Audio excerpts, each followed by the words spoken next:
Hello everyone, welcome to my new blog. कैसे हैं आप लोग? आई होप अच्छे ही होंगे। तो गाइज, घर को साफ रखना एक बहुत बड़ा टास्क है। घर की सफाई करना हमारा वैसे डेली रूटीन है और हमारे घर का एक बहुत ही महत्वपूर्ण अंग है, वो है हमारा बाथरूम। बाथरूम वैसे तो डेली साफ किया जाता है और इसे सफाई की सबसे ज़्यादा ज़रूरत भी पड़ती है, क्योंकि सबसे ज़्यादा निगेटिव एनर्जी भी यही होती है और सबसे ज़्यादा गंदा भी हमारा बाथरूम ही होता है, जिसे हम डेली साफ करते हैं। लेकिन डेली साफ करते हुए भी कुछ जगह ऐसी रह जाती हैं जो कि डेली साफ नहीं होती है, इसलिए यहाँ पे रस्ट वगैरह और दाग टाइल्स पे आ ही जाते हैं।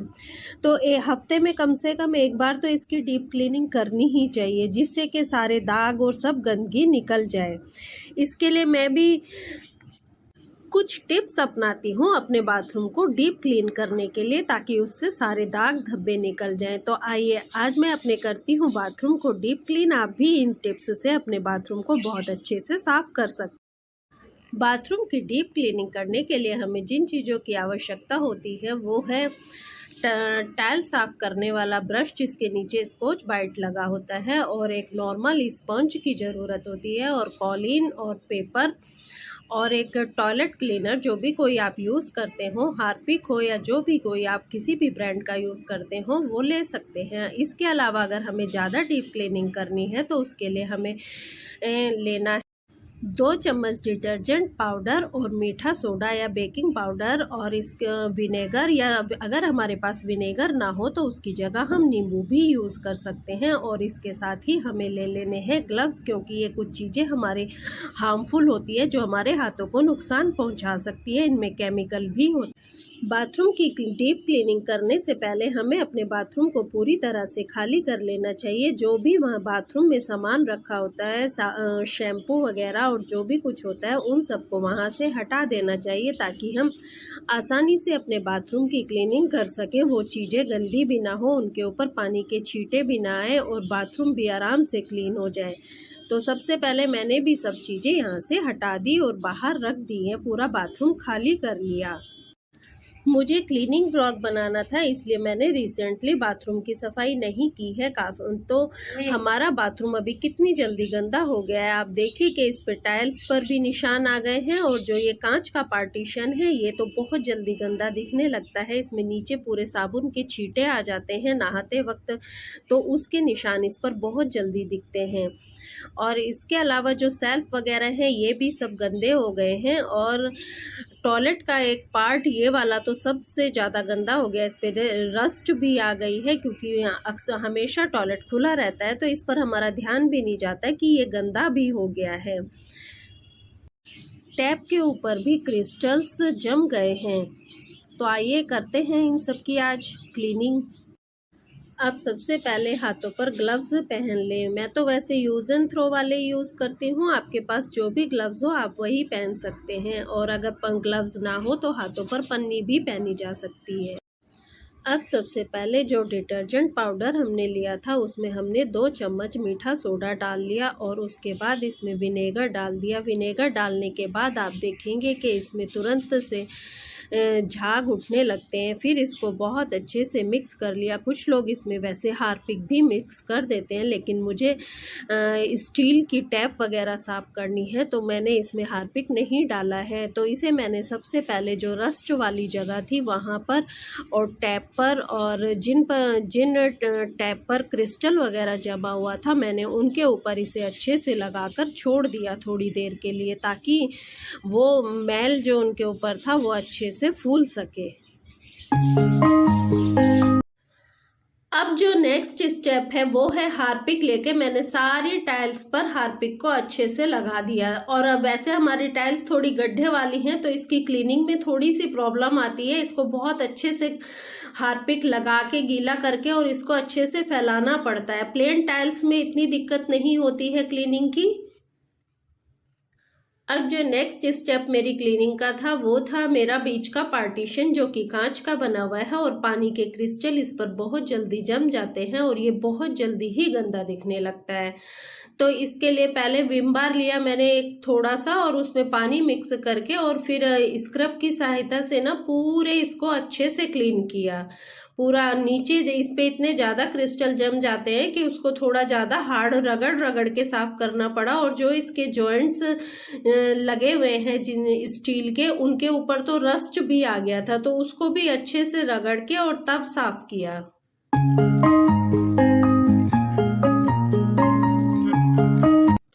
फिर विम बार के सोल्यूशन से ही मैंने जो हमारी विंडो है वो भी, उस पर भी कांच ही लगा हुआ है तो वो भी काफी गंदा हो जाता है, तो उसको भी रगड़ के साफ किया।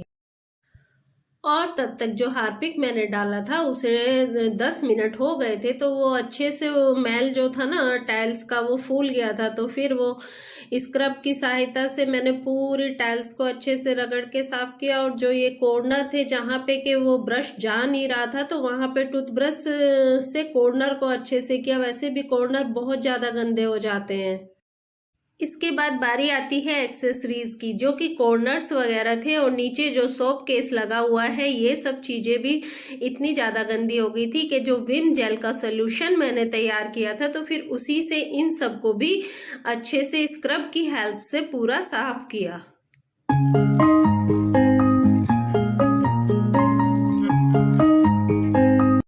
और अब 15 मिनट हो चुके थे जो सोल्यूशन मैंने इन पर लगाया था, तो उनको साफ करना था। इसके लिए मुझे बहुत मेहनत करनी पड़ी, क्योंकि वो जो रस्ट था उसको क्लीन करना काफी मुश्किल काम हो गया था। लेकिन इसे हम बहुत ज्यादा हार्ड चीज से रब भी नहीं कर सकते हैं, क्योंकि उससे हमारी शीट के ऊपर ना स्क्रैचेस आने का डर रहता है। तो इसको किसी भी स्पंज से ही रगड़ना था, लेकिन काफी टाइम मुझे इसे साफ करने में लगा।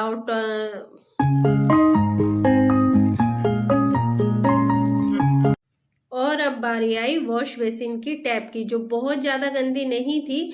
उसे मैंने कोलगेट से क्लीन किया, क्योंकि कोलगेट से क्लीन करने से स्टील की जो शाइनिंग है ना वो बनी रहती है। तो टैप वैसे भी हमेशा चमकती हुई अच्छी लगती है, तो इसलिए मैंने उसे कोलगेट से क्लीन किया। और बेसिन भी जो कि वैसे ज्यादा गंदा नहीं था, लेकिन बेसिन को भी हमें हमेशा हार्पिक से ही क्लीन करना चाहिए, क्योंकि इससे जर्म्स भी किल हो जाते हैं और इसमें शाइनिंग भी आ जाती है और ये बहुत ही नीट एंड क्लीन रहता है। तो उसको हार्पिक से हल्का सा हार्पिक लगाकर ही क्लीन कर लिया। तो स्क्रबिंग मेरी हो गई है, और स्क्रबिंग करने के बाद अब बारी आती है वॉशरूम को अच्छे से पानी से वॉश करने की। तो स्क्रबिंग करने के बाद पूरे वॉशरूम को बहुत अच्छे से वॉश कर लेना चाहिए। कहीं भी विम के या डिटर्जेंट के और हार्पिक के दाग नहीं रहने चाहिए, वरना हमने जितनी मेहनत बाथरूम क्लीन करने में की है तो वो उतनी ही बेकार हो जाएगी। आप देख सकते हैं यहाँ पे जो इतना ज्यादा रस्ट जमा हुआ था और ब्लैकनेस आ गई थी, तो वो पूरी की पूरी क्लीन हो गई है। तो अच्छे से अब इसे भी वॉश कर लिया है, और इसमें ना शाइनिंग भी आ गई है बहुत। वॉश बेसिन में लगे हुए मिरर को कोलिन से क्लीन कर सकते हैं, और अगर कोलिन ना हो तो इस पे हल्का सा पानी का छींटा मार के और पेपर से भी इसको अच्छे से क्लीन कर सकते हैं। पेपर से क्लीन करने से ये पूरा एब्जॉर्ब भी हो जाता है और इसमें शाइनिंग भी आ जाती है। और जब बाथरूम में वॉशिंग का काम पूरा हो जाए तो उसके बाद पूरे एक्सेसरीज को एक बार वाइप से जरूर रब कर देना चाहिए, ताकि उनके ऊपर जो पानी के दाग रह जाते हैं, पानी के जो स्पॉट्स रह जाते हैं, तो उससे पानी के दाग बन जाते हैं। तो हमने जो इतनी सफाई की है वो सब बेकार हो जाती है, क्योंकि दाग तो फिर भी रह ही गए। तो इसके लिए एक बार पूरे बाथरूम को वाइप से अच्छे से क्लीन कर देना चाहिए, ताकि उससे क्या होता है कि हर चीज चमकने भी लगती है। आप टैप देखिए बिल्कुल क्लीन हो गई है, और वायर वगैरह जो होते हैं जिन्हें हम धो नहीं सकते हैं, तो उनको हमें वाइप से ही क्लीन करना चाहिए डेली।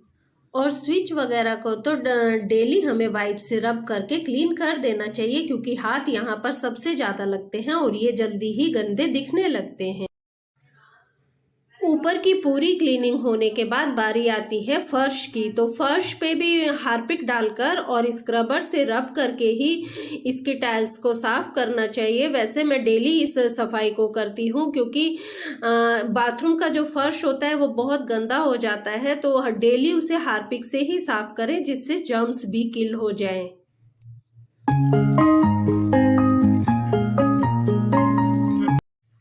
तो जी लो, बाथरूम की पूरी सफाई हो गई है, नीचे फर्श की भी ऊपर की भी। और अब बारी आती है बाथरूम की सारी एक्सेसरीज को वापस रखने की। जो चीजें थी उन सबको वापस सजाने की, लगाने की, ताकि हमारा बाथरूम हमेशा सजा सवरा और साफ सुथरा रहे। मेरा मानना है जैसे हम अपने घर को, ड्राइंग रूम को सजा कर रखते हैं, उसी तरह से हमें अपने बाथरूम को भी सजा कर रखना चाहिए, ताकि वो भी हमारे घर का एक बहुत अहम हिस्सा है। तो इसी के साथ मैं ब्लॉग का करती हूँ एंड। अगर आपको अच्छा लगा हो तो प्लीज एक लाइक जरूर कीजिएगा और इसे वीडियो को शेयर भी कीजिएगा और प्लीज सब्सक्राइब भी कीजिएगा। देखिए बाथरूम कितना नीट एंड क्लीन लग रहा है, एकदम साफ सुथरा सजा सवरा। तो फिर मिलती हूँ आपसे एक नए ब्लॉग में, तब तक के लिए बाय।